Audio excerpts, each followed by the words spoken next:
এত পরীক্ষা দিয়েও চান্স হচ্ছে না, কেন হচ্ছে না চান্স? করণীয় কি তোমার? এখন কিভাবে বুঝবা যে তোমার সামনে কি করা উচিত? দেখো, বড় ভাই হিসেবে তোমার সাথে এই ভিডিওতে আমি এমন কিছু অ্যানালাইসিস এবং কথাবার্তা বলবো, হয়তো তোমাকে কেউ বলবে না। এই ভিডিওটা কোনো প্রমোশনাল ভিডিও না, তুমি শুরু থেকে শেষ পর্যন্ত দেখো। একদম শুরু থেকে শেষ পর্যন্ত মিল্টন ভাইয়ার কিছু রিয়েল অ্যানালাইসিস পাবা বড় ভাই হিসেবে। দেখো, তুমি অলরেডি যে কয়টা পরীক্ষা দিয়ে ফেলছো, এতগুলা পরীক্ষা দেওয়ার পরেও যদি তোমার চান্স না হয়, এত চেষ্টার পরেও তোমার যদি চান্স না হয়, তাহলে কিছু না কিছু ঝামেলা তো আছেই।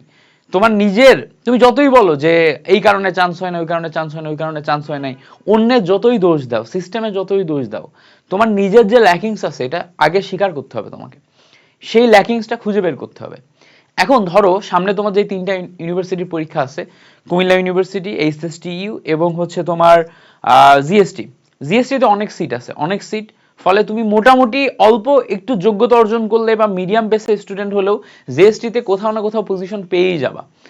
কিন্তু এই মোমেন্টে আগামী 3 মাসে জিএসটির প্রিপারেশন নেওয়ার আগে তুমি বিগত যে এক্সামগুলো দিছো, যা যা পার করে আসছো, এখানে কি কি ভুল করছো, সেটা আগে অ্যানালাইসিস করে দেখা উচিত।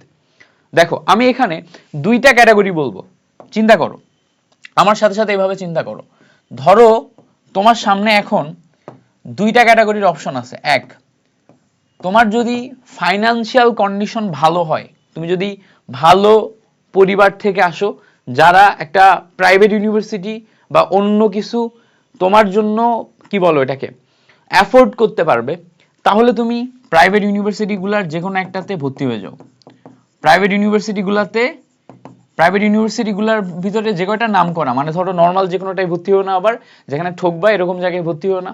যে কয়টা নাম করা, যেখানে আসলে পড়াশোনার ভালো পরিবেশ আছে, যেখানে ভালো ভালো সাবজেক্ট আছে এবং ওই সাবজেক্টগুলোর রিভিউ এবং রেপুটেশন ভালো, এরকম যে কোনো একটা প্রাইভেট ইউনিভার্সিটিগুলোতে অ্যাডমিশন টেস্ট দাও, দিয়ে ভর্তি হয়ে যাও। আর যদি তোমার ব্যাকআপ না থাকে, তুমি যদি এমন হও যে তোমার কোনো ব্যাকআপ নাই, তোমার কোনো ব্যাকআপ নাই, তাহলে তোমার কি করণীয় সেটা নিয়েও কথা বলবো।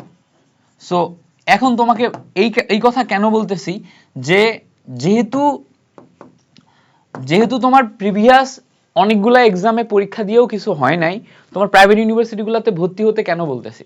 দেখো, প্রত্যেকটা ইউনিভার্সিটিতেই তুমি যেই ইউনিভার্সিটিতে যাও, সেখানকার একটা কালচার আছে, সেখানে একটা ইকোসিস্টেম আছে, যেই কালচার এবং ইকোসিস্টেম 4 বছরে তোমাকে একটা কমপ্লিট আলাদা একটা মানুষ হিসেবে তৈরি করে, এবং সেই মানুষের উপর ডিপেন্ড করে তুমি কিন্তু তোমার কর্মক্ষেত্রে যাও। একটা ইউনিভার্সিটিতে ভর্তি হওয়ার পারপাসই হচ্ছে তোমার ব্রেইন ডেভেলপ করা। সে তুমি পাবলিক ইউনিভার্সিটিতেও করতে পারবা, সে তুমি প্রাইভেট ইউনিভার্সিটিতেও করতে পারবা। বাংলাদেশে পাবলিক ইউনিভার্সিটিগুলোর এত হাইপ কেন? কারণ হচ্ছে বাংলাদেশের 80%-এর উপরে মানুষ হচ্ছে নিম্ন মধ্যবিত্ত।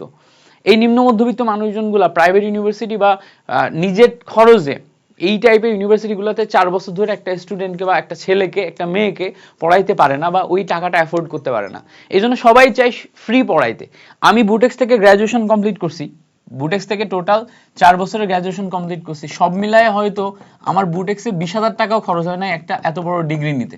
গ্র্যাজুয়েশন কমপ্লিট করার পর যখন আমি মাস্টার্স আমার পছন্দের একটা সাবজেক্টে প্রাইভেট ইউনিভার্সিটি থেকে করব বলে চিন্তা করছি, প্রতি সেমিস্টারে সেমিস্টার ফিস শুনে আমার মাথা খারাপ হয়ে গেছে। কারণ আমি তো এত বড় একটা ডিগ্রি নিচ্ছি, ইঞ্জিনিয়ারিং ডিগ্রি, সেখানে আমি কোনো টাকা পয়সা ব্যয় করি নাই, তাই না? সো সেই ক্ষেত্রে সবার পক্ষে এটা অ্যাফোর্ড করা পসিবল হয় না।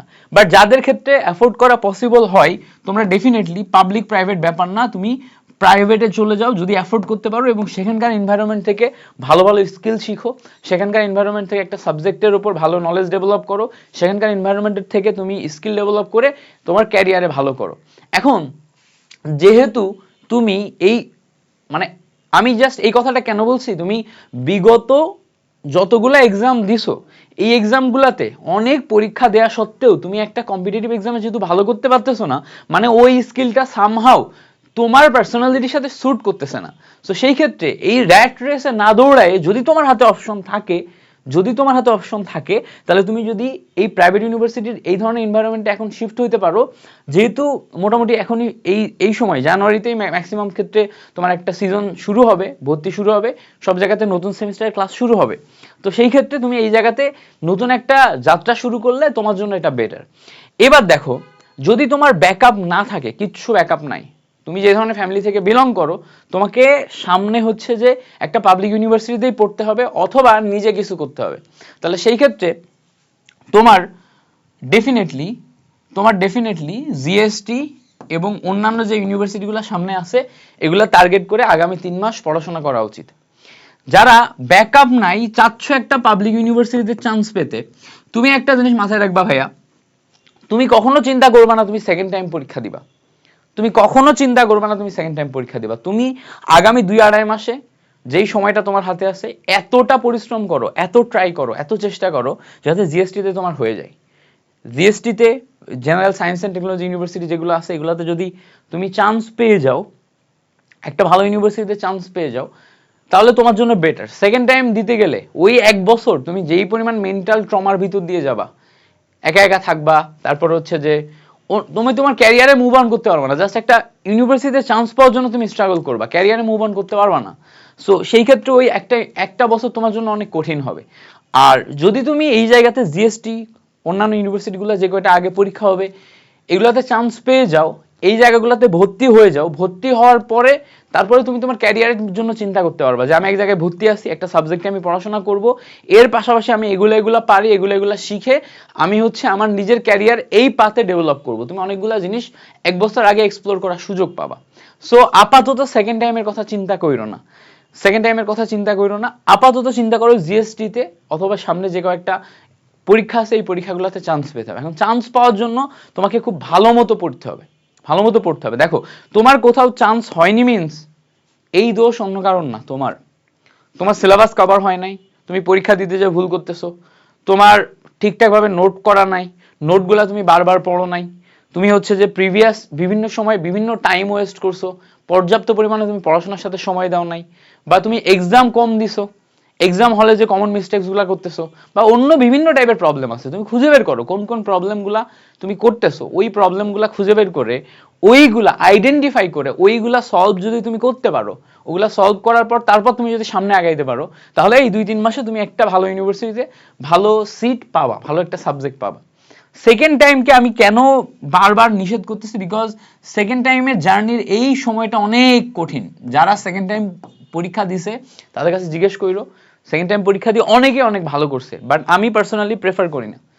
যদি তোমার কোনো একটা জিনিসের প্রতি তীব্র প্যাশন না থাকে, যেমন ধরো যারা মেডিকেলে পড়তে চায়, ওরা মেডিকেলে পড়তে চায় বিকজ ডাক্তার হওয়া ছোটবেলা থেকে স্বপ্ন, সো ওই লেভেলের স্বপ্ন নিয়ে সে সেকেন্ড টাইম পরীক্ষাটা দেয়, সে ওই 1 বছরের একটা লম্বা সময় মানে নিজেকে মানে ওই আগুনের মধ্যে পোড়ানোর মতো একটা নিজেকে ওই লেভেলে নিজেকে পেইনটা দেয়। বাট তোমার যদি ওই লেভেলে প্যাশন না থাকে, ওই রকম পেইনের মাইন্ডসেট না থাকে, তাহলে তুমি সেকেন্ড টাইম সর্বোচ্চ পরিমাণে অ্যাভয়েড করার ট্রাই করবা। বাট যদি জিএসটির পরে তুমি সেকেন্ড টাইম দাওই, তো সেকেন্ড টাইম দেয়া নিয়ে সেকেন্ড টাইমের পাশাপাশি আর কি কি করবা, তারপরে হচ্ছে যে অন্যান্য আর কি কি বিষয় নিয়ে আগানো যায়, এই বিষয়গুলো নিয়ে পরে যে কথাবার্তা বলবো, জিএসটির পরে যে কথাবার্তা বলবো, আগেই এই ধরনের চিন্তা ভাবনা আমি তোমাদের মাথায় ঢোকাইতে চাই না। আমি চাই যে তোমরা জিএসটিতেই একটা বেস্ট টার্গেট নিয়ে পড়াশোনা করো এবং জিএসটিতে তুমি হচ্ছে বেস্ট ইফোর্টটা দাও। দেখো, জিএসটিতে বেস্ট ইফোর্ট দেওয়ার ক্ষেত্রে জাস্ট মাথায় রাখবা, তুমি যতগুলা কোচিং করছো, যা কিছু করছো, যা পড়ছো, মোর দ্যান এনাফ।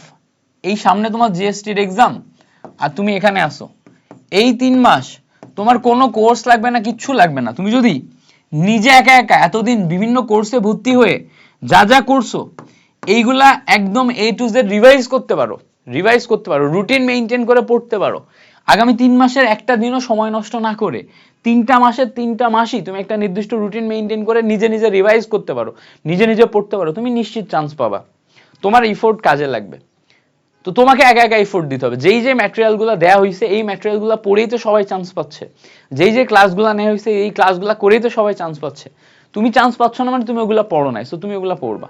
যারা মনে করো যে না আমি একা পড়লে মোটিভেশন পাচ্ছি না, একা পড়তে পারবো না, কোন একটা কারোর সাথে আগাইতে হবে, তো অনেকেই বিভিন্ন টিচাররা এখন হচ্ছে তোমার জিএসটির জন্য আলাদা একটা ব্যাচ নামাবে, তার একটা রুটিন করবে, সেই রুটিন অনুযায়ী শুরু থেকে শেষ পর্যন্ত সে পড়াবে। সো তুমি যদি মেইনটেইন করতে না পারো তাহলেই তুমি 500 টাকা, 1000 টাকা, 1500 টাকা খরচ করে একটা অনলাইন ব্যাচে ভর্তি হও এবং সেই ব্যাচের সাথে তাদের রুটিন মেইনটেইন করে ডেইলি পড়াশোনা ডেইলি করো এবং শুরু থেকে শেষ পর্যন্ত পুরো জিনিসটা মেইনটেইন করো। বাট মাথায় রাখবা, যদি তোমার সব ম্যাটেরিয়াল থাকে, যদি তুমি একা একা মেনটেন করতে পারো, তাহলে আর আলাদা করে টাকা খরচ করার দরকার নেই। তুমি একা একা পড়লেই এনাফ, মোর দেন এনাফ। যা যা আছে ওইগুলা পড়তে হবে, ওইগুলার উপর ডিপেন্ড করেই তুমি পরীক্ষায় পারফর্ম করে আসবা, ওগুলোর উপর ডিপেন্ড করেই তুমি চান্স পাবা। এটা হচ্ছে একদম নিষ্ঠুর সত্য কথা। আর যদি তুমি একা একা না পারো, তাহলে কারোর সাথে আগাও, বিভিন্ন টাইপের ব্যাচ পাবা। ধরো সুমন ভাই হচ্ছে যে ফিজিক্স ম্যাথ পড়াবে, আমি হচ্ছে কেমিস্ট্রি পড়াবো, আমার কেমিস্ট্রির ব্যাচ থাকবে। অন্যান্য আরও অন্যান্য প্ল্যাটফর্মগুলো, যেই প্ল্যাটফর্মের টিচারদের তুমি পড়ানোটা অনেক ভালো বুঝো, তাদের প্ল্যাটফর্মের ওই ক্লাসগুলো তুমি করো, মোর দেন এনাফ। ঠিক আছে, জাস্ট তোমাকে যেটা করা লাগবে, এইসব ব্যাচে ভর্তিও কোনো লাভ হবে না যদি তুমি নিজে না পড়ো, নিজে না পড়ো এবং নিজে ওই টাইমটা না দাও। তো নিজের কাছে তোমাকে প্রতিজ্ঞা করা লাগবে যে সামনের যে টাইমটা আছে, এই টাইমটার প্রত্যেকটা দিন, প্রত্যেকটা মোমেন্ট, প্রত্যেকটা চ্যাপ্টার, প্রত্যেকটা টপিক, প্রত্যেকটা এমসিকিউ আমি একদম বুঝে বুঝে ধীরে ধীরে সর্বোচ্চ পরিমাণ ইফোর্ট দিয়ে পড়ে তারপরে ওই লেভেলে নিজেকে নিয়ে যাব। আমি যদি নিজেকে কোয়ালিটিফুল একজন মানুষ হিসেবে তৈরি করতে পারি, তাহলে ডেফিনেটলি আমার জন্য সামনের পথটা অনেক ইজি হবে। এভাবে চিন্তা করো, তাহলে আগাইতে পারবা। আমার ব্যাচ থাকবে জিএসটির জন্য একটাই, কেমিস্ট্রি ব্যাচ থাকবে। কেমিস্ট্রি ব্যাচ থাকবে, আমি হচ্ছে যে 20 তারিখ থেকে ক্লাস শুরু করতেছি, আগামী 20 তারিখ থেকে। ঠিক আছে, এটার ওরিয়েন্টেশন ক্লাস বা অন্যান্য অ্যানাউন্সমেন্টে এটা সম্পর্কে জানতে পারবা। 20 তারিখ থেকে যে ক্লাস শুরু করতেছি, এইটা একদম ডিটেল ব্যাচ, মাত্র 499 টাকায়। যারা যারা কেমিস্ট্রিটা আমার সাথে আরেকবার রিভিশন করতে চাও বা ডিটেল ফুল সিলেবাসের টপিকগুলোও পড়তে চাও, এক্সট্রা টপিকগুলোও পড়তে চাও, জিএসটির ডেডিকেটেড কোশ্চেনগুলো সলভ করতে চাও, যারা হচ্ছে যে পুরা বেসিক থেকে আবার শুরু করতে চাও, তারা 499 টাকা খরচ করে পড়তে পারো। এটা আমি এই সেম ক্লাস আমি হচ্ছে যে আমাদের ব্রেকিং ভার্সিটি কেমিস্ট্রিতে 1050 টাকা করাইছিলাম, তোমাদের অর্ধেক কমায়, যেহেতু তোমরা হচ্ছে সেকেন্ড মানে আবার নতুন করে শুরু করতেছো, এই জন্য অর্ধেক কমায় 499 টাকায় আমি তোমাদেরকে এই ক্লাসগুলো করাবো। যারা করতে চাও আগাইতে পারো। আমার টার্গেট অনেক স্টুডেন্ট পড়ানো না এই ব্যাচে, জাস্ট যারা ডেডিকেটেড জিএসটির জন্য প্রিপারেশন নিবা এবং কেমিস্ট্রি গুছাইতে পারো নাই, আমার কোনো না কোনো ক্লাস দেখে ফিল করছো যে ভাইয়ার ক্লাস আগে থেকে করলে আমার কেমিস্ট্রিতে এত খারাপ রেজাল্ট আসতো না, এটা শুধুমাত্র তাদের জন্য। 20 তারিখ থেকে শুরু করব, রেগুলার লাইভে ক্লাস নিব, একদম রুটিন মেনটেন করে আমার সাথে সাথে রুটিনে তুমি পড়াশোনা করতে পারবা। ঠিক আছে, সো আমি তোমাকে বলবো যে নিজের বেস্টটা দিয়ে একটা কামব্যাক করো। এই কামব্যাকের জার্নিতে তোমার যদি সাথে আমি থাকতে পারি, তাহলে আমি নিজেকে সৌভাগ্যবান মনে করব। এবং হচ্ছে যে এছাড়াও তুমি সবসময় আমার সাথে কানেক্ট থাকতে পারো আমাদের গ্রুপগুলোতে। আমি চেষ্টা করতেছি তোমাদের জন্য ইফেক্টিভ কন্টেন্ট ক্লাসগুলা দিয়ে তোমাদের পাশে থাকার। এই ভিডিওটা এই পর্যন্তই। Thank you so much for watching this video.